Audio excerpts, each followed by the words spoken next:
டேய், இந்த நகைலாம் எப்படி இருக்கு? நல்லா தான் இருக்கு. உங்க மாமா தான் வாங்கி கொடுத்தாரு. ஓ, கல்யாணம் ஆனதுக்கப்புறம் இப்படி மாறிட்டா. நீ கட்டி இருக்கிற புடவை ரொம்ப நல்லா இருக்கேம்மா. ஆமாமா, இந்த புடவைலாம் எவ்வளவு காஸ்ட்லி தெரியுமா? எல்லாம் உங்க மருமகன் தான் வாங்கி கொடுத்தாரு. இருக்குன்னு சொல்லி காட்டுறா போல. நான் இப்போ இந்த மாதிரிலாம் சாப்பிட்றதே இல்லை. அவர் கூட சேர்ந்து பெரிய பெரிய ஹோட்டல்ல தான் சாப்பிட்றோம். நல்லா இருக்கும். உங்க அக்கா அப்படி சொல்லி காட்டுறாடா. சரி விடு, அவளுக்கு என்னமோ. பணப்பேய் பிடிச்சி ஆடுறா. சரி விடுமா, அவ அப்படிதான் தெரிஞ்ச விஷயம் தானே. ஒரு நிமிஷம், நீங்க என்ன தப்பா புரிஞ்சிட்டு இருக்கீங்க.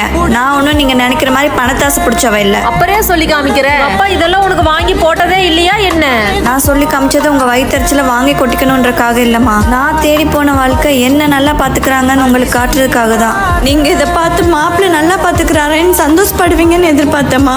ஆனா நீங்க இப்படி நினைப்பீங்கன்னு சத்தியமா நான் எதிர்பார்க்கல.